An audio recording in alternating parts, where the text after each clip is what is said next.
আজ বড্ড দেরি হয়ে গেল। কেন যে এত দেরি করলাম? আগে আগে আসলে ভালো হতো। বাড়িতে আমার বুড়ি মা আমার জন্য চিন্তা করে চলেছে। দুপুরের দিকে একবার ভাবলাম বেরিয়ে পড়ব, কিছুতেই আর বেরিয়ে পড়া হলো না। ওই যে মাছ ধরার নেশা হয়েছে, একবার মাছ ধরতে বসলে আর কিছুতেই উঠতে ইচ্ছা করে না। নারায়ণ মাছ ধরতে বেশ ভালোবাসে। আশেপাশের 5টা গ্রামে মাছ শিকারী বলে তার বেশ নাম আছে। শুধু কি তাই, তার হাতে হাত ছিপ কিংবা বড় হুইল বড়শি যেন কথা বলে। একবার ছিপ নিয়ে নারায়ণ বসবে আর মাছ পাবে না, এমন কথা অতি শত্রুও বলতে পারে না।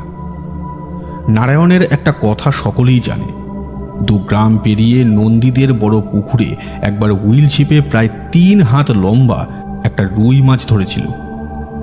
যদিও সবার কথায় সে মাছ নন্দীদের জমিদার বাড়িতে সে দিয়ে এসেছিল, তবে ওই এক অদ্ভুত ব্যাপার রয়েছে। নারায়ণ সে নিজে নিরামিষ খায়, মাছ মাংস ডিম কোনো কিছুই খায় না। লোকে শুনলে অবাক হয়, এমন মেছুড়ে যার গা থেকে সবসময় মাছের গন্ধ বের হয়, সে নাকি নিরামিষ খায়। বড় আশ্চর্য ব্যাপার। তবে নারায়ণ জানে দুনিয়াতে আশ্চর্য অনেক কিছুই আছে। মাছ ধরতে গিয়েই আজ তার দেরি হয়ে গিয়েছিল।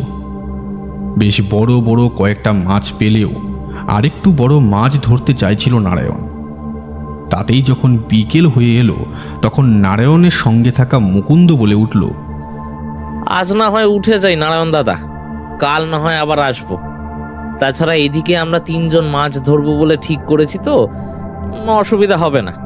আচ্ছা, মাছগুলো কি তুমি নিয়ে যাবে? আরে আমি মাছ নিয়ে কি করব, তুই নিয়ে যা, ছেলে পুলেদের রেঁধে খেতে দিবি। তাছাড়া কাল তো আবার আসবই। হ্যাঁ, বড়শি ছিপ সমস্ত কিছু তুই নিয়ে যা, বুঝলি? তবে কাল কিন্তু ওই একই চার আনলে চলবে না। পারলে একটু রসগোল্লা আর পিঁপড়ের ডিম বেশি করে নিয়ে আসিস তো। তার সঙ্গে একটু ওই মহু আর মধু নিয়ে আসিস, বুঝলি? আর আর সর্ষে ভেজা রেখেছিলি তো? আরে নারায়ণ দাদা, ওইসব তুমি একদম চিন্তা করো না। কাল সকালেই আমি তোমার বাড়ি যাচ্ছি, তারপর সমস্ত কিছু জোগাড় করে দুপুরের মধ্যে আবার আসবো। মনে রাখবে, কাল কিন্তু সকাল সকাল আমার বাড়িতে চলে আসবে। হ্যাঁ, সমস্ত কিছু জোগাড় করতে হবে। এই ননি ঘোষাল যে একটা বড় কাতলা মাছ ধরেছিল এই দিঘি থেকে, তাকে কিন্তু তাক লাগিয়ে দিতেই হবে।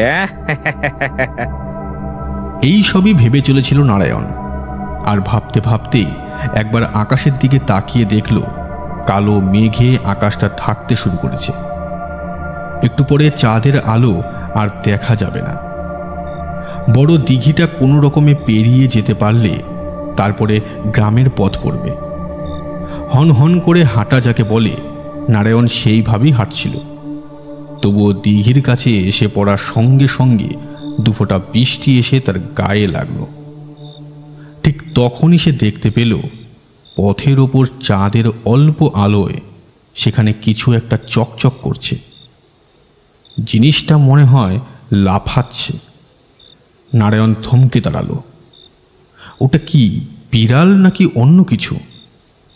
কিন্তু বিড়াল যদি হয় তাহলে আবার চকচক করবে কেন? মনের মধ্যে একটা অদ্ভুত চিন্তা নিয়ে 2 পা এগিয়ে যাওয়ার সঙ্গে সঙ্গে গন্ধটা প্রথমবারের মতো পেল সে। একটা মেছো গন্ধ। এই গন্ধ সে বেশ ভালোভাবেই চেনে।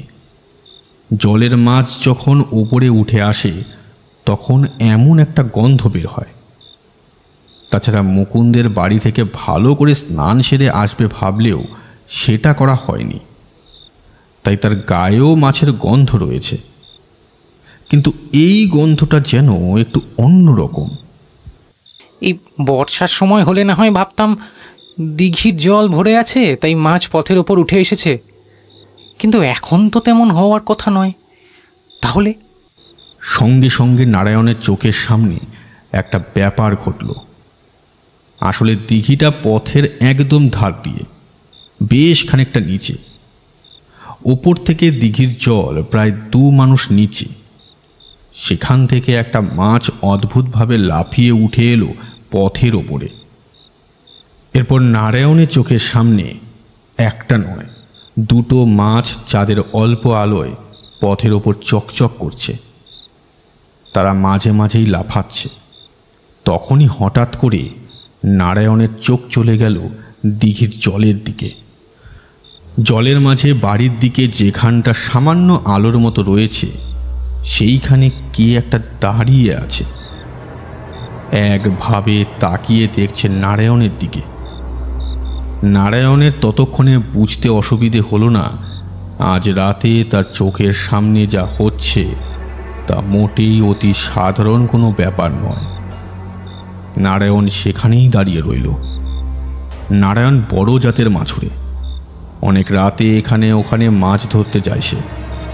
অনেক কিছুই জানে। মুহূর্তের মধ্যে বিড়বিড় করে মন্ত্র পড়ে এক মুঠো ধুলো তুলে নিয়ে নিজের চারপাশে ছড়িয়ে দিল। নিজের দেহ বন্ধন করার পরে নারায়ণ বলল, কে তুই? এইভাবে আমার পথ আটকে কোনো লাভ নেই। তুই আমার কোনো ক্ষতি করতে পারবি না। তোর কোনো ক্ষতি আমি করতে পারবো না, কিন্তু আজ রাতে তুই এই গণ্ডি থেকে বাইরে বেরোতে পারবি না। বেরোলেই মরবি। নারায়ণ দেখতে পেল দিঘির জলের কাছে দাঁড়িয়ে থাকা সেই মূর্তিটা ততক্ষণে উঠে এসেছে পথের সামনে। এখন আর দুটো নয়, আশেপাশে বেশ কয়েকটা মাছ অদ্ভুতভাবে লাফাচ্ছে। আর তার মাঝে দাঁড়িয়ে রয়েছে সেই মূর্তি। গ্রাম্য কায়দায় একটা শাড়ি পরে আছে। দুটো চোখে মনি নেই। একভাবে সে নারায়ণের দিকে তাকিয়ে হাসছে। নারায়ণ বুঝতে পারছিল গণ্ডির বাইরে বেরোলেই তাকে মরতে হবে।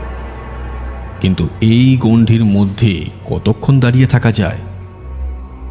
সেদিন গোটা রাত নারায়ণ গণ্ডির ভেতরে দাঁড়িয়ে রইল। পূব আকাশে যখন সূর্য লাল হয়ে দেখা দিল, তখন দেখতে পেল সেই ছায়া মূর্তি আস্তে আস্তে নেমে গেছে নিচের দিকে।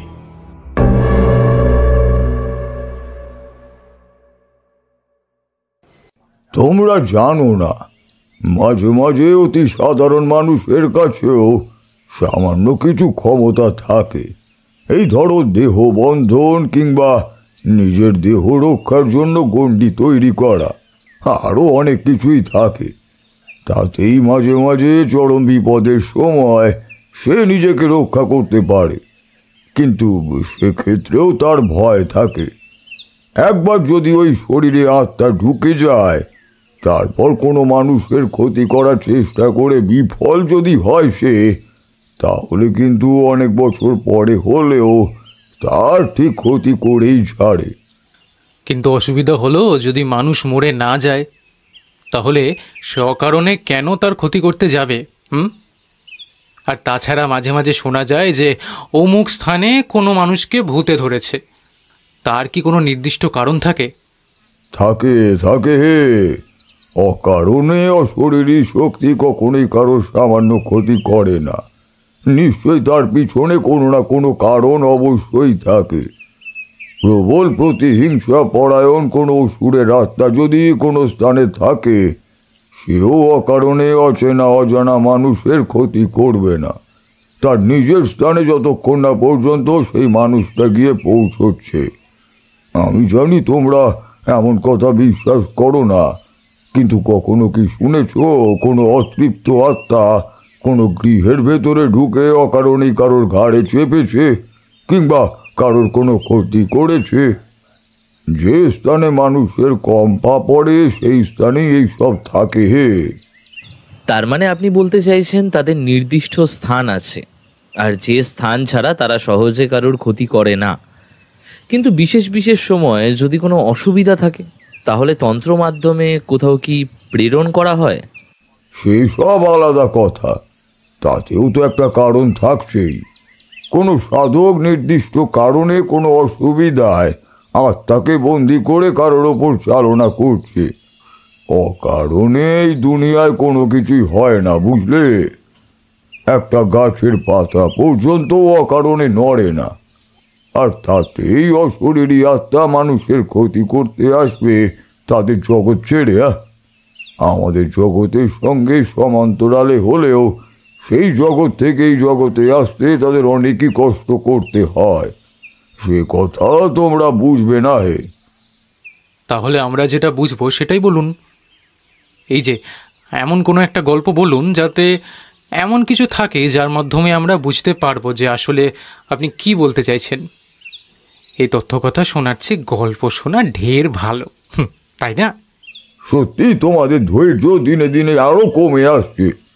তথ্য কথা না বললে আসল কথা যে তোমরা বুঝতে পারবে না, তার জন্যই তো তোমাদের এইভাবে বলা। না হলে তোমাদের কি আর এই শুধু শুধু এ কথা বলতে ভালো লাগে? আসলে সপ্তাহে একটা দিনই তো তোমরা আসো, তাছাড়া তো আর কারোর সঙ্গে কথা বলে মনের সুখও হয় না। খদ্দের আসে তার নিজের সমস্যা নিয়ে, সেই সমস্যা সমাধান হলে সে আর অন্য কিছুই বলতে চায় না। তাছাড়া সবার সঙ্গে যদি গল্প করতে বসি তাহলে ব্যবসায়ী বা করবো কাদের সঙ্গে বলো দেখিনি? তারানাথ সামান্য হাসল। বুঝতে পারলাম আজ তার মন বেশ খুশি রয়েছে। মন খুশি থাকলেই এভাবে মন খুলে আমাদের সঙ্গে হেসে হেসে গল্প করে। তাই বললাম, আসলে ব্যাপারটা কি বলুন তো, আপনার এই কঠিন কথাগুলো আমরা এত সহজে বুঝতে পারি না। অনেক কিছুই এমন থাকে যেগুলো আমাদের বোঝা সম্ভব নয়, তাই আপনি কোনো এক ঘটনা বা গল্প বললে আমাদের তা বুঝতে সুবিধে হয়। এতে তোমাদের দোষ আমি দেখি না। তন্ত্র সংক্রান্ত সমস্ত ব্যাপারে মানুষেরা এমনিতেই কম বুঝতে পারে, তবে আমিও যে সব কিছু সব সময় বুঝতে পারি সে কথা আমিও বলবো না। তন্ত্র আর এই অশরীরী জগতের এমন অনেক কিছু এখনো রয়েছে যার সম্পর্কে বোঝা তো অনেক দূরের কথা, আমি এখনো জানতেই পারিনি। তো তোমাদের যা বলছিলাম, আসলে আজ সকালেই একজন খদ্দের আমার এখানেই এসেছিল। সে একজন মাছ ব্যবসায়ী, আবার মাছের আড়ত থেকে মাছ নিয়ে গিয়ে বাজারে বিক্রি করে। তার সঙ্গেই কথা বলতে বলতে একটা কথা মনে পড়ে গেল, তাই তোমরা যখন এলে তখন আমিও সে কথাই বললাম। আসলে আমরা যখন এসছিলাম তখন তারানাথ তক্তপোষের ওপর একপাশে বসে বাইরের দিকে তাকিয়ে দেখছিল। আমরা গিয়ে বসতেই আকাশের দিকে দেখিয়ে বলল, আকাশের দিকে তাকিয়ে ওই মেঘটাকে ভালো করে দেখো, দেখে মনে হচ্ছে না ঠিক যেন একটা মাছ? তারানাথের মুখে এমন কথা শুনে আমরা বেশ উৎসাহী হয়ে আকাশের দিকে তাকালাম। দেখলাম না, তারানাথ মিথ্যে বলেনি, সত্যি মনে হচ্ছে এটা বেশ বড় সড়ো ধরনের মাছ আকাশের গায়ে লেপ্টে আছে। এক্ষুনি সামনের দিকে এগোতে শুরু করবে। কিশোরী তাই দেখে বলে উঠেছিল, ঠাকুর মশাইয়ের বোধহয় অনেকদিন মাছ খাওয়া হয়নি, তাই ঠাকুর মশাই আকাশের গায়ে মাছ দেখতে পাচ্ছে। তারানাথ এ কথার কোনো উত্তর দেয়নি। আমরা বসার পর এ কথা ও কথা বলতে বলতে একটা গল্প জমে উঠেছে বুঝতে পারলাম, তাই আমরা আর বেশি কিছু বললাম না। শুধু কিশোরী একবার হুট করে বলল, আজ বেশিক্ষণ বসা যাবে না ঠাকুর মশাই, আকাশের অবস্থা দেখছেন তো, তাছাড়া সকাল থেকে বৃষ্টি হয়েই চলেছে, এই বৃষ্টি থামবে না। কোথাও যেন একটা মিছিল বেরোবে তার কথাও রয়েছে আজ, তাই বন্ধ হয়ে যাবে বেশ কিছুক্ষণের মধ্যেই। দেশের অবস্থাটা যে দিনে দিনে কোথায় যাচ্ছে তা বোঝাই যাচ্ছে। এই যুদ্ধ, মানুষের মৃত্যু, এই সমস্ত কিছু কেন যে মানুষ এত ভালোবাসে তা বুঝে উঠতে পারি না বাপু। আরে তাতে তো আমাদের কিছু করার নেই, জার্মানি তো সমস্ত কিছু শুরু করেছে। আর তাছাড়া যেই শুরু করে থাকুক আর যাই শুরু করে থাকুক না কেন, তাতে ক্ষতি তো হচ্ছে মনুষ্য জাতিরই। সমস্ত খবরই আমি রাখি, বুঝলে হে। এই দেশে এমন দুর্ভিক্ষ, এই সমস্ত কিছুর কারণ তো আসলে মানুষই। তবে এ কথায় আর কি বা হবে, তোমার আমার দু একজনের কথায় তো আর কোনো কিছুই বদলে যাবে না। আসলে দেশে যখন শাসক সঠিক হবে না তখন সমস্ত কিছু এমনই হবে। এই সমস্ত কথা আমার শুনতে বা বলতে খুব একটা ভালো লাগে না। দেশের কথা বলতে বসলে অনেক কিছুই বলতে হয়, তবে এইসবেও তো কোনো লাভ নেই। শুধু শুধু এইসব কথা বলে সময় নষ্ট। আর তখন যতদূর মনে পড়ে বর্ষাকাল ছিল। সেবার বর্ষাকালে ঘুরতে ঘুরতে গিয়ে পড়েছিলাম বীরভূমের কাছে একটা গ্রামে। এতদিন পরে আর সেই গ্রামের কথা আমার মনে পড়ে না। যে গ্রামের ঘটনা তোমাদের বলতে চলেছি সেই গ্রামের বাইরে একটা দিঘি আছে। সেই দিঘি নিয়েই আসল ঘটনা। সেই গ্রামের একটা গ্রাম আগে দুদিন ছিলাম আমি। সেখানে শ্মশানে এক সাধুর কাছে আশ্রয় নিয়েছিলাম। সাধুর কাছ থেকেই জানতে পারলাম ওই দিঘির কথা। একদিন সন্ধ্যাবেলায় সাধুর সঙ্গে বসে রয়েছি, সেই সাধু বলল, পাশের গ্রামে কয়েকদিন ছিলাম, বুঝলে। সেই গ্রামে একটা দিঘি রয়েছে, আর সেই দিঘিতে কিছু একটা আছে। গ্রামের লোকেরা সেই দিঘির বিভিন্ন রকম সমস্যা নিয়ে বারবার আমার কাছে আসে। তবে বিশ্বাস করো, ওই দিঘিতে যা আছে তার কিছু করার ক্ষমতা আমার কাছে নেই। দিঘিতে কি আছে? ঠিক বলতে পারবো না, তবে দিঘির পাড়ে দিনের বেলা কিংবা রাতের বেলা যে কোনো সময় গেলেই বড় অদ্ভুত লাগতো। রাতের বেলা ওই স্থানে গেলে গা ভারী হয়ে আসতো। তবে দেহবন্ধন সবসময় করা থাকতো বলেই কেউ কোনো ক্ষতি করতে পারতো না। নিশ্চয়ই দিঘিতে কোনো অসুবিধা রয়েছে, তার জন্যই হয়তো এমনটা হয়েছে। হতে পারে। গ্রামের দু একজন লোকেরাও আমায় সেই কথাই বলেছে। তবে এসবের মধ্যে আমার থাকতে খুব একটা ভালো লাগে না। তোমাকে তো বলেছি, আমার দীক্ষা হলেও সাধনা খুব বেশি করে উঠতে পারিনি। তাই এসব ব্যাপারে আমার কৌতূহল থাকলেও সাহস করে উঠতে পারিনি। সাধুর কথা শুনে বুঝতে পারলাম সাধু কোনো সমস্যার মধ্যে নিজেকে রাখতে চায় না। তবে আমার দিঘির কথা শুনে কৌতূহলই হলো। অনেক বলা বলির পর সাধু একটা ঘটনা আমায় বলল। গ্রামে মাঝে মাঝে দু একজনের বাড়িতে আমায় আমন্ত্রণ জানাতো, যাদের বাড়িতে মাঝে মাঝে রাতের খাবার খেতেও যেতাম। তবে কারোর বাড়িতে থাকতে আমার খুব ভালো লাগতো না। দিঘি থেকে আর একটু এগিয়ে গেলে একটা বেশ পুরনো ভাঙা মন্দির মতো রয়েছে। সেখানে কিসের মন্দির ছিল সে কথা কেউ জানে না, তবে তার সামনের জায়গাটা আমার বেশ পছন্দ হয়েছিল।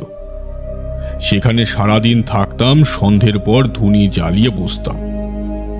একদিন রাতের বেলা গ্রামের একটা বাড়ি থেকে খাওয়া দাওয়া করে ওই পথে ফিরে আসছি। এমন সময় দিঘির পাড়ে আসতেই একটা অদ্ভুত ব্যাপার দেখতে পেলাম।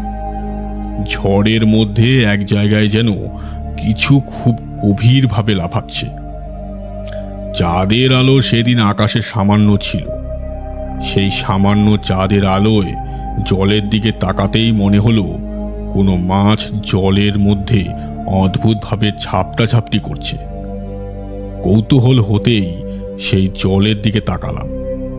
এমন সময় দেখতে পেলাম সেই জলের ঝাপটার জায়গা থেকে আস্তে আস্তে একটা মাথা বেরিয়ে এলো, তারপরে গোটা একটা শরীর। এতটা দূর থেকে হলেও তার দুটো সাদা চোখ আমি দেখতে পেয়েছিলাম।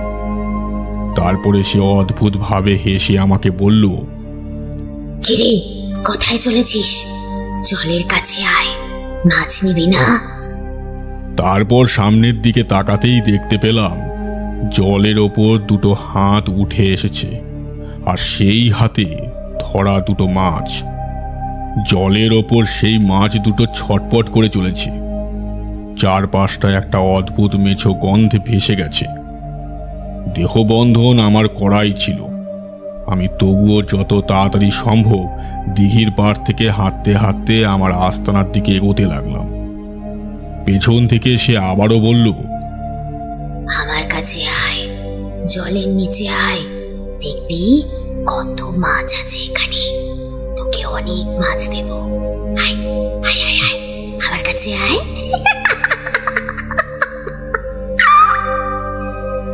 সেই অদ্ভুত গলায় কথাগুলো শুনে আমি চমকে উঠেছিলাম তারানাথ। একটু ভয় যে পাইনি সে কথা নয়। ক্ষমতা আমার কম থাকতে পারে, কিন্তু অনেক কিছুই আমি জানি। ওই অশরীরীর ক্ষমতা বেশ ভালো। আমার দেহবন্ধন না থাকলে সে আমার ক্ষতি করে ফেলত। তাছাড়া ওই দিঘির জলে এর আগেও দু একজন মরেছে বলে শুনেছি। আমি দেখেছি অনেকে সেই দিঘির জলকে ভয় পায়, তাই রাতের বেলা আর সহজে কেউ দিঘির পাড়ে যায় না। আমিও যেতাম না যদি না খাওয়া দাওয়া করে ফিরতে দেরি না হয়ে যেত। এরপর তাড়াতাড়ি আমার আস্তানায় ফিরে এসেছিলাম, তবে দূর থেকে তার কথা দু একবার শুনতে পেয়েছিলাম। অদ্ভুত সেই হাসির শব্দ শুনলে যে কারোর বুকের রক্ত হিম হয়ে যাবে। সাধুর সমস্ত কথাই বেশ মন দিয়েই শুনলাম, তারপর বললাম, কিন্তু ওখানে ওই অশরীরী আত্মাটা কি ছিল, সে ব্যাপারে কিছু কি আপনি জানতে পেরেছিলেন? এ ব্যাপারে আমি কিছু জানতে পারিনি এবং সে ব্যাপারে জানতেও চাইনি। আর তার দুদিন পরেই সেখান থেকে এসে এই গ্রামের শ্মশানে আস্তানা করেছি। তুমি তো ওই গ্রামের দিকে যাবে, বলছি গেলে ওই দিঘির থেকে সাবধান থাকবে কিন্তু। অবশ্যই সাবধানে থাকবো, তবে সেই দিঘিতে যেই থাকুক না কেন এত সহজে সে আমার ক্ষতি করার ক্ষমতা পাবে না। আপনি কি সত্যি সেই গ্রামে তারপর গিয়েছিলেন? সেই সাধুর কাছ থেকে ওই দিঘির কথা এবং দিঘির মধ্যে সেই অদ্ভুত অশরীরীর কথা শুনে আমার মনের কৌতূহল বেড়েছিল। সাধু যদি তার কথা না বলতো তাহলে হয়তো আরো দুদিন পর সেখানে যেতাম, কিন্তু তার কথা শুনে পরদিন সকালেই সেখান থেকে বেরিয়ে পড়লাম ওই গ্রামের উদ্দেশ্যে। দুপুরের দিকে গ্রামে পৌঁছে সেই দিঘিটা দেখলাম। দিঘিটা গ্রামের পর থেকে বেশ খানিকটা নিচের দিকে, চারকোনা ঘেরা, জল বেশ গভীর বলেই মনে হলো। দিঘিতে নামার জন্য একপাশে মাটির গায়ে থাক থাক করে সিঁড়ির মতো করা রয়েছে, তবে আশেপাশে এমনভাবে গাছ জন্মেছে তাতে বোঝা যায় এই দিঘিতে সহজে কেউই নামে না। দিঘির পাড়ে এদিক ওদিক ঘুরে বেড়ালাম বেশ কিছুক্ষণ। দু একটা মাছ দিঘির জলে ঘাই মারল। দিঘির পাড় থেকে উঠে আসতেই যাব এমন সময় একটা গলা শুনতে পেলাম। ওই মাছ ধরা যায় না, গ্রামের লোকেরা ওই মাছ ধরার চেষ্টা কখনো করেনি। মুখ তুলে তাকিয়ে দেখি একটি লোক, তার পরনে খাটো করে পরা ধুতি, গায়ে একটা পোশাক, কোমরের কাছে বাঁধা একটা গামছা, হাতে ঝুলছে একটা লম্বা বড় ছিপ। সে আমার দিকে তাকিয়েই বলল, আপনাকে তো এই গ্রামে দেখিনি ঠাকুর মশাই, আপনি কোথা থেকে আসছেন? আমি আসছি অনেক দূর থেকে। এখানে পাশের গ্রামে শ্মশানেই এসেছিলাম। সেখানে এক সাধুর সঙ্গে কয়েকদিন থাকার পরে তোমাদের এই গ্রামের দিঘির ব্যাপারে কিছু কথা শুনলাম। তার মুখটা মুহূর্তের জন্যই কেমন যেন শক্ত হয়ে গেল। তারপর সে স্বাভাবিক গলাই বলল, ওই দিঘিতে যা আছে তা দিনের বেলায় দেখা যায় না, তা দেখার জন্য আপনাকে রাতের বেলা আসতে হবে। তবে এই দিঘির পাড়ে ইচ্ছে করে না আসাটাই ভালো। কিন্তু আমি যে তাকে দেখার জন্যই এখানে এসেছি, তাকে দেখার জন্য যদি আমাকে রাতেও আসতে হয় তাহলে আমি তাই আসবো। শুধু দিনের বেলাটা কোথাও একটা আশ্রয় নেওয়া প্রয়োজন। পরে জেনেছিলাম সেই লোকটার নাম নারায়ণ। সে পাশের গ্রামে মাছ ধরার জন্য গিয়েছিল। সেখান থেকেই কোনো কারণে আজ মাছ ধরা হয়নি বলেই ফিরে এসেছিল। সে আমায় তার সঙ্গে নিয়ে চলল। পথে যেতে যেতে তার কাছ থেকে একটা আশ্চর্য কথা জানতে পারলাম। সে রাতে তো আমি ভেবেছিলাম আজই আমার শেষ দিন। নেহাত দেহবন্ধন মন্ত্র জানতাম, তাই রক্ষা পেয়েছি। কিন্তু সারা রাত গণ্ডির মধ্যে দাঁড়িয়ে থাকতে থাকতে গোটা শরীর কেমন যেন হয়ে গেছিল। পরদিন খুব জ্বরে পড়েছিলাম। সেই জ্বর 3 দিন ছিল ঠাকুরমশাই, 3 দিন। তা তো হবেই, কিন্তু চোখের সামনে এমন কিছু দেখে তার হাত থেকে বেঁচে যাওয়াটা সহজ ব্যাপার নয়। তোমার ক্ষমতা বেশ আছে, সেটা বলতেই হবে। একটা দিনের মধ্যেই নারায়ণের সঙ্গে আমার বেশ ভাব জমে উঠল। আর তারপরে নারায়ণ আমায় সেই কথাটা বলল। কোন কথা ঠাকুরমশাই? তাদের এই দিঘিটা আসলে কিন্তু গ্রামের মানুষদের জন্যই উন্মুক্ত হয়েছিল। গ্রামের মানুষেরা এই দিঘির জল নানান কাজে লাগাতো। গ্রামের জমিদার এই দিঘি তৈরি করে দিয়েছিলেন, তবে জমিদারি আস্তে আস্তে ভেঙে যায়। তারপরে গ্রামের মানুষ দিঘির জল ব্যবহার করতে থাকে। তবে প্রায় 10 বছর আগে ওই দিঘির পাড়ে একটা ঘটনা ঘটেছিল। একদিন সকালে গ্রামের লোকেরা উঠে দেখতে পেয়েছিল ওই দিঘির জলে ভেসে রয়েছে একটি মেয়ের মৃতদেহ। মেয়েটি কে, কোথা থেকে এসেছে এবং কিভাবে সে মারা গেল সেই কথা কেউই বুঝতে পারে না। তবে মৃতদেহ এভাবে আর ফেলে রাখাও তো আর যায় না, তাই জল থেকে তুলে এনে পাশের গ্রামের নিকটবর্তী শ্মশানে উড়িয়ে দেওয়া হয়েছিল। এরপর থেকেই দিঘির পাড়েই অনেকে ভয় পেতে শুরু করে। তার মানে ওই দিঘির পাড়ে সেই সাধু যা দেখেছিল নারায়ণ তার কথাই বলছিল। নারায়ণের কথা শুনে আমার তেমনই মনে হয়েছিল। সাধু যাকে দেখেছিল সেদিন নারায়ণও তাকেই দেখতে পেয়েছিল। ওই যে কথা বললাম, নারায়ণ গোটা রাত বন্ধন করে সেই স্থানে দাঁড়িয়েছিল। তারপরেই তো তার শরীর সামান্য খারাপও হয়েছিল। ওই অসুবিধে তার ক্ষতি করতে পারেনি, কিন্তু তার প্রভাবে নারায়ণ কিছুদিন অসুস্থ হয়ে পড়ে, যদিও তারপর সবকিছুই ঠিক হয়ে যায়। তারপর কি হলো? আপনি তো সেই গ্রামে ছিলেন। আচ্ছা, আপনি কি নিজে রাতের বেলাতে জেগেছিলেন? হ্যাঁ, আর কিছু কি দেখতে পেয়েছিলেন? শুধু নারায়ণ নয়, গ্রামের অনেকের কাছেই অনেক কথা শুনতে পেলাম। আর সেই কথা মতো একদিন রাতের বেলা তাকে দেখব বলে নারায়ণের বাড়ি থেকে বেরিয়ে দিঘির পাড়ে গিয়ে পৌঁছলাম। প্রথমে কোথাও কিছু নেই, শুধু এদিক ওদিকে ঘুরে বেড়াচ্ছি। ফিরে আসতেই যাব এমন সময় মনে হলো দিঘির পাড়ে যে পথ ধরে হেঁটে আসছি সেই পথে আমার থেকে মাত্র কয়েক হাত দূরে কে যেন দাঁড়িয়ে আছে। অদ্ভুত তাকে দেখতে, মাথায় লম্বা চুল, মুখের সামনে সে মুখটা আড়াল করে ফেলেছে, তবুও মুখে উজ্জ্বল সাদা দাঁত এতটা দূর থেকেও দেখা যায়। সামান্য ঝুঁকে সে দাঁড়িয়ে রয়েছে, তার গোটা শরীর থেকে টপ টপ করে জল নেমে এসে পড়ছে মাটিতে। গ্রাম্য কায়দায় গায়ে জড়িয়ে থাকা একটা শাড়ি, তবে সেই শাড়ি এখানে ওখানে ছিন্ন ভিন্ন হয়ে গিয়েছে। রোগা চেহারার সেই মূর্তিটা আমার সামনে দাঁড়িয়ে থাকতে থাকতেই তার মুখ থেকে একটা অদ্ভুত হাসির শব্দ ভেসে আসতে লাগলো। জানিস না এখানে রাতের বেলা কেউ আসে না, তাহলে তুই এসেছিস কেন? হ্যাঁ,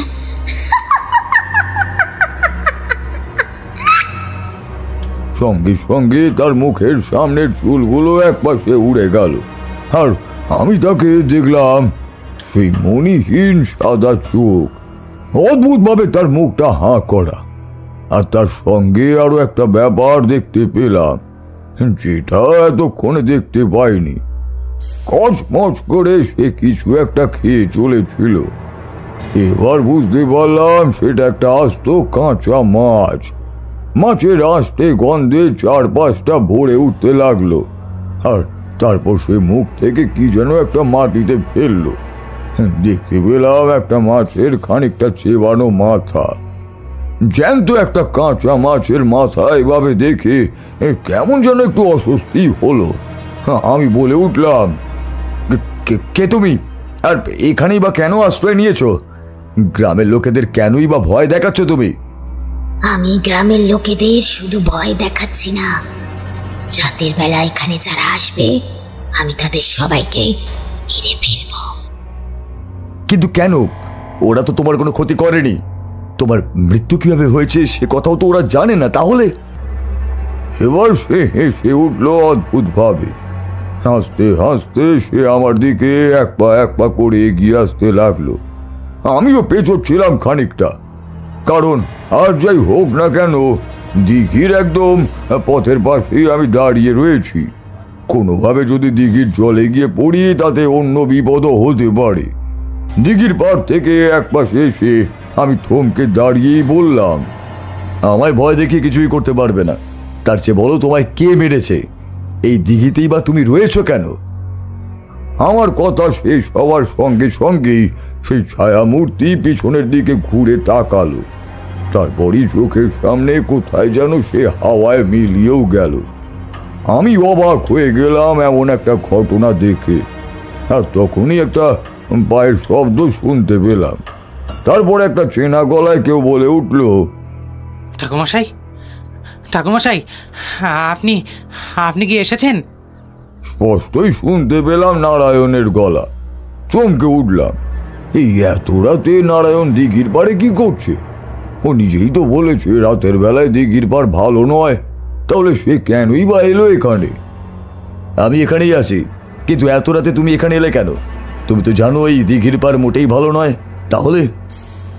নারায়ণ ততক্ষণে আরো কাছে এসে পড়েছে। মেঘের ফাঁক দিয়ে সামান্য চাঁদের আলোয় নারায়ণকে দেখা গেল। তার হাতে একটা হ্যারিকেন, পরনে সেই একই ধুতি আর গায়ের উপর জড়িয়ে রাখা একটা গামছা। ঘুমটা ভেঙে গেল। পাশের ঘরে এসে দেখি আপনি নেই। সঙ্গে সঙ্গে বুঝতে পারলাম আপনি নিশ্চয়ই এখানে এসেছেন ঠাকুরমশাই। এই গ্রামে কিছুই করতে পারবেন না আপনি। ওই দিঘিতে যে আছে সে ভালো নয়, তার কোনো ক্ষতি করা সম্ভব নয়। তার কোনো ক্ষতি করা কারোর পক্ষে সম্ভব নয় ঠাকুরমশাই। সঙ্গে সঙ্গে নারায়ণ চিৎকার করে উঠল, আর তার চিৎকারের সঙ্গে সঙ্গে আমিও অবাক হয়ে তাকিয়ে দেখতে পেলাম নারায়ণ ছিটকে পড়ল মাটিতে। তার একটা হাত থেকে হ্যারিকেনটা ছিটকে গেল গ্রামের পথের উপর। কালো মতো একটা ছায়া মূর্তি তার একটা পা ধরে হ্যাচকা টানে তাকে টেনে নিয়ে চলল দিঘির দিকে। ঘটনার আবশ্যিকতায় এতটাই হতবাক হয়ে গিয়েছিলাম যে কয়েক মুহূর্ত কিছুই বুঝে উঠতে পারলাম না। সঙ্গে সঙ্গে ছুটে এগিয়ে গেলাম সামনের দিকে। আগেই বলেছি ঘাট থেকে বেশ খানিকটা নিচের দিকে সেই দিঘির জল। সেই জলে এখন আলোড়ন। গোটা দিঘির জল কোনো একটা অজানা কারণে নড়ে চলেছে। আর শুধু তাই নয়, সঙ্গে সঙ্গে জলের একদম পাড়ের দিঘির কাছেই দেখতে পেলাম সেই ভয়ঙ্কর নারী মূর্তিকে। তার একটা হাত নারায়ণের পায়ের কাছে। নারায়ণ মনে হয় জ্ঞান হারিয়ে ফেলেছিল। তার একটা পা ধরে টানতে টানতে সে দিঘির জলের দিকে নিয়ে চলে গেল। আমি নারায়ণের চিৎকারটা দুবার শুনতে পেয়েছিলাম, একবার পথের ওপরে আর একবার পথের নিচের দিকে।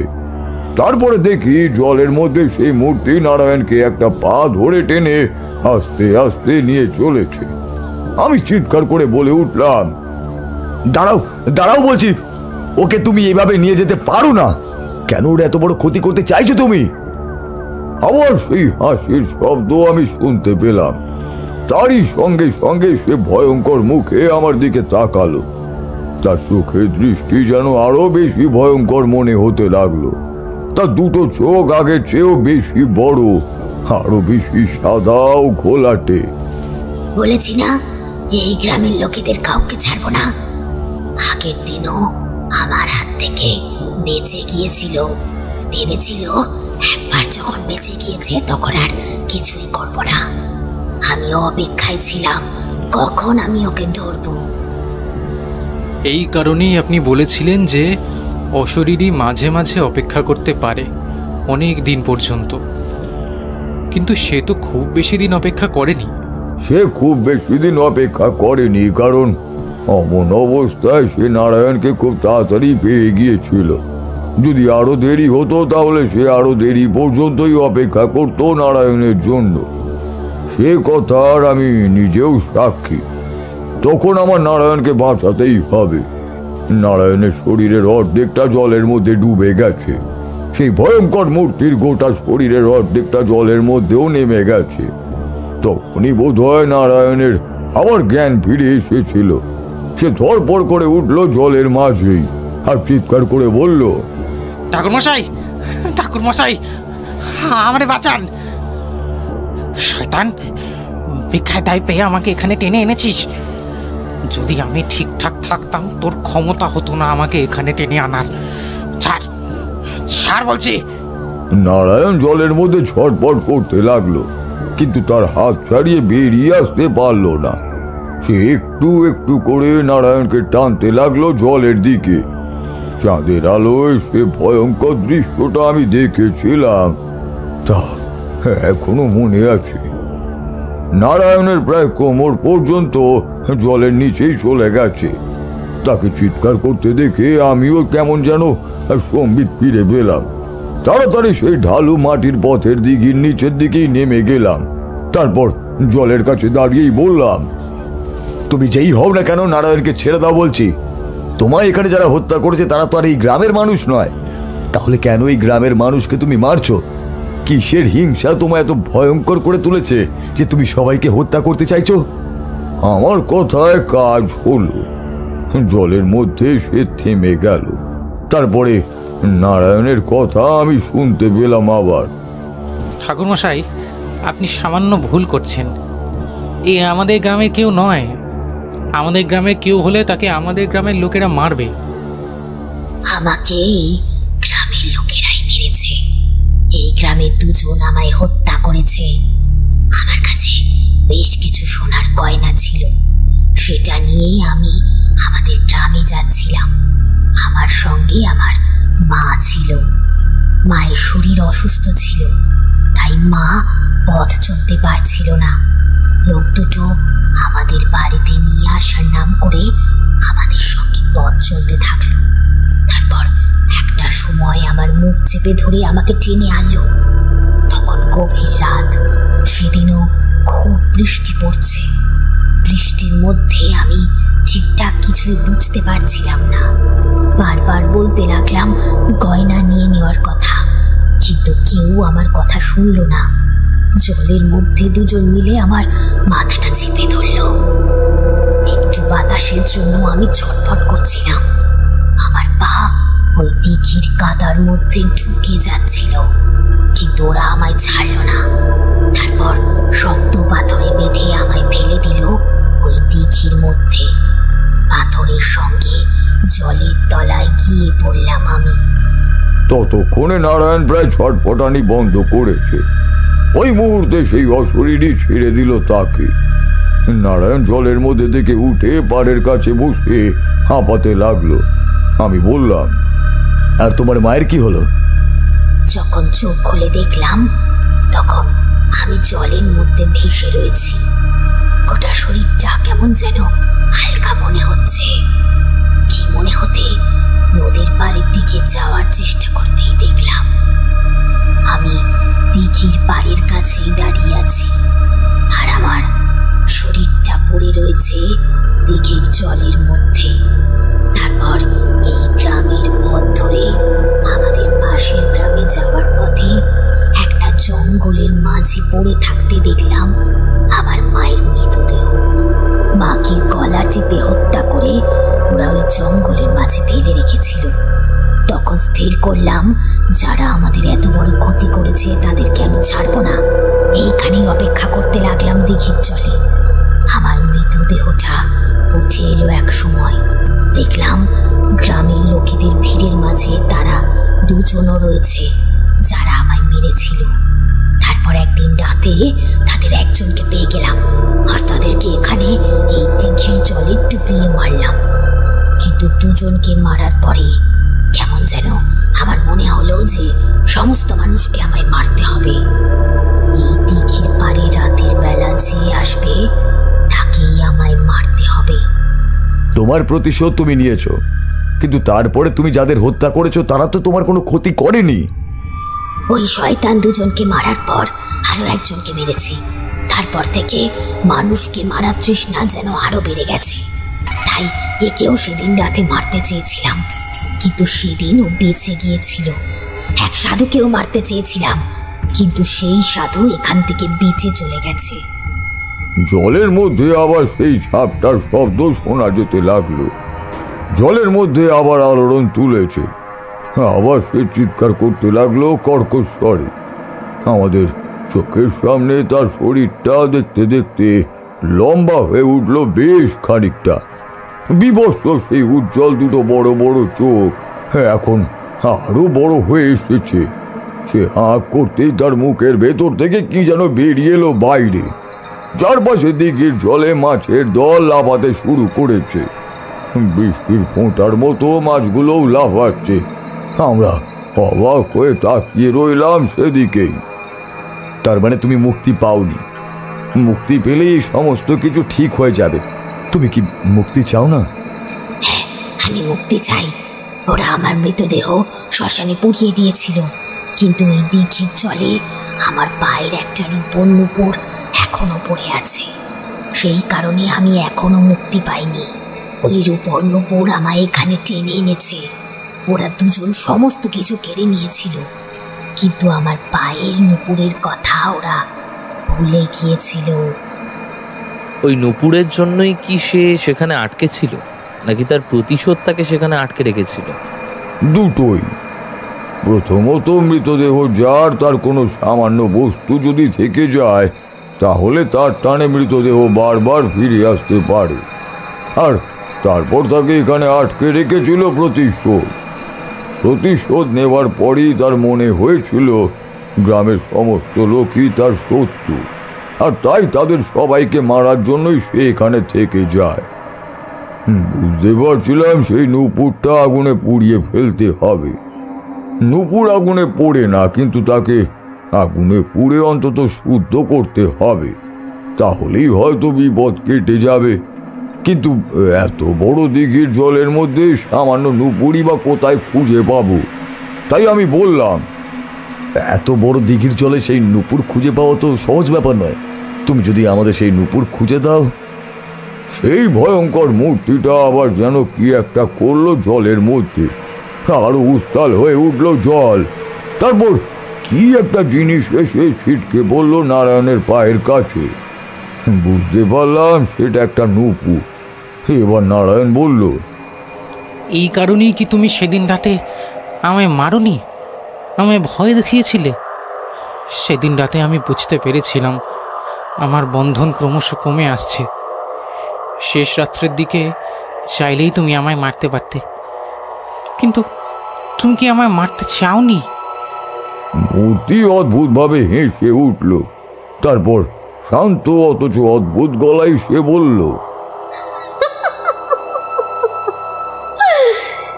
যারা আমার ক্ষতি করেছিল তাদের দুজনকেই আমি মেরেছি, কিন্তু বাকিদের কাউকেই আমি মারতে চাইনি। ভয় দেখিয়েছি সবাইকে, কিন্তু মারতে চাইনি। যে মরেছিল সে ওই দিঘির জলের কাছে পা পিছলে গিয়ে মাটিতে পাথরের গায়ে তার বুকে আঘাত লেগে মরেছিল। পরে বৃষ্টির জন্য তার মৃতদেহ দিঘির জলে এসে পড়েছিল। আমার শত্রু ছাড়া আর কাউকে মারিনি আমি। আমার কেমন যেন অদ্ভুত মনে হলো।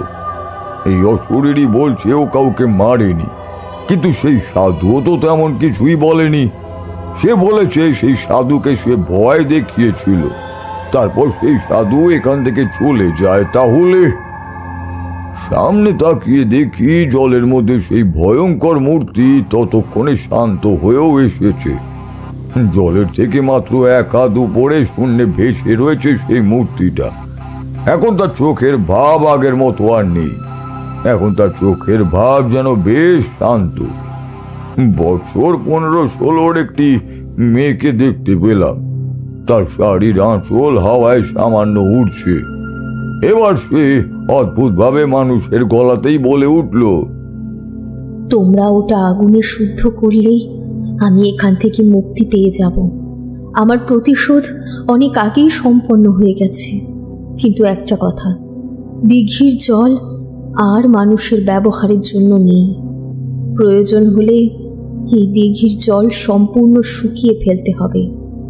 দিঘির মাছ যেন কেউ না ধরে। দিঘির মাছ অশুভ। দিঘির জল শুকিয়ে নতুন করে জল ঢালতে হবে, আর না হলে এই দিঘি বুঝিয়ে ফেলতে হবে। একটু পরেই সেই ছায়ামূর্তি মুহূর্তেই আমাদের চোখের সামনে থেকে কোথায় যেন উধাও হয়ে গেল। জলের মধ্যে একটা শব্দও শুনতে পেলাম। তারপরেই সমস্ত কিছু একেবারেই চুপচাপ। এতক্ষণ ধরে ব্যাঙের শব্দ আসছিল না, এবার ব্যাঙের কর্কর শব্দও ভেসে এলো। আকাশের দিকে তাকিয়ে দেখি চাঁদটাকে হাওয়ার মেঘ ঢাকতে শুরু করেছে। মনে মনেই বলে উঠলাম, সত্যি আজকে রাতে যে বৃষ্টি হয়নি সেটাই বাঁচুয়া। বৃষ্টি নামলে যে কি হতো। আচ্ছা নারায়ণ, তোমার কোথাও লেগেছে কি? নারায়ণের খুব বেশি আঘাত লাগেনি, যদিও উপর থেকে অতটা পড়ে যাওয়ার জন্য তার বেশ ভালো আঘাত লাগারই কথা ছিল। তবে সে যখন সুস্থ ছিল তখন আমার আর কোনো চিন্তা ছিল না।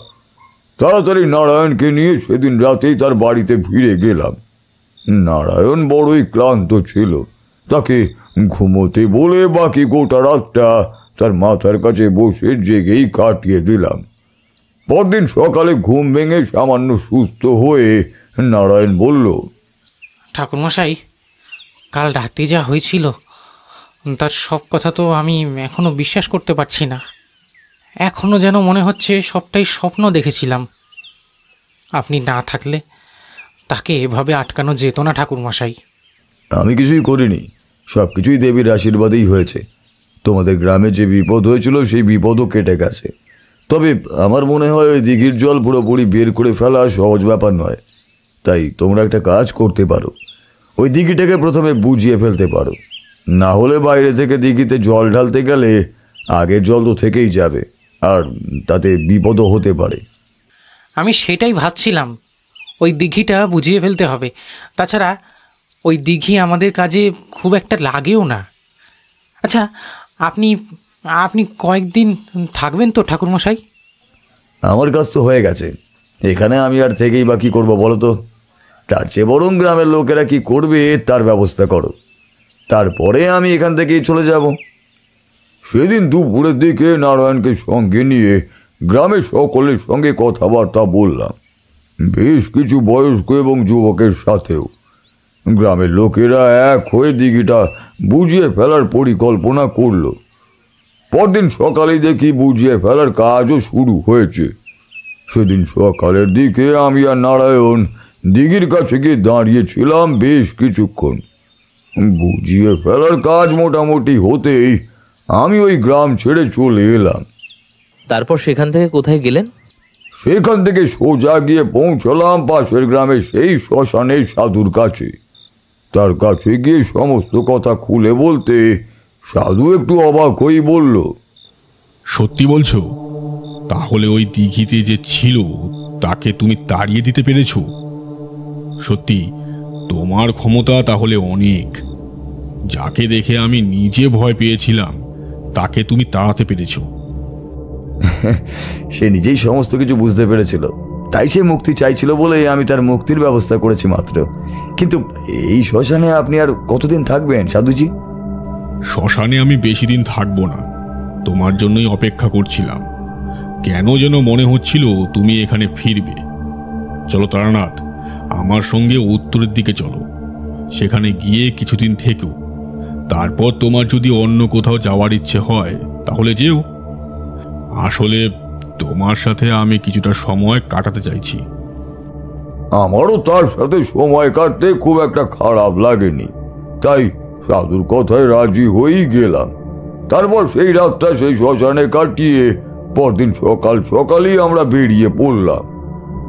তারানাথ চুপ করতেই কিশোরী বলে উঠল, তার মানে ওই গ্রামে সেই দিঘিতে যে প্রেতাত্মা আশ্রয় নিয়েছিল তাকে আপনি সেখান থেকে তাড়াতে পেরেছিলেন। গ্রামের লোকেরা পুজো করে তাকে সেখান থেকে মুক্তি দিল এবং সেই দিঘি তারপর বুঝিয়ে ফেলা হলো। কিন্তু এই সব কিছুর মধ্যে শরীরে আত্মার ব্যাপারটা তো ঠিক বুঝলাম না। মানে আপনি বলতে চাইছেন যে ওই দিঘির অশরীরীর আত্মা এত বছর ধরে অপেক্ষা করছিল, সেই অপেক্ষায় শুধুমাত্র নারায়ণের জন্য? আমি সে কথা একবারও বলিনি।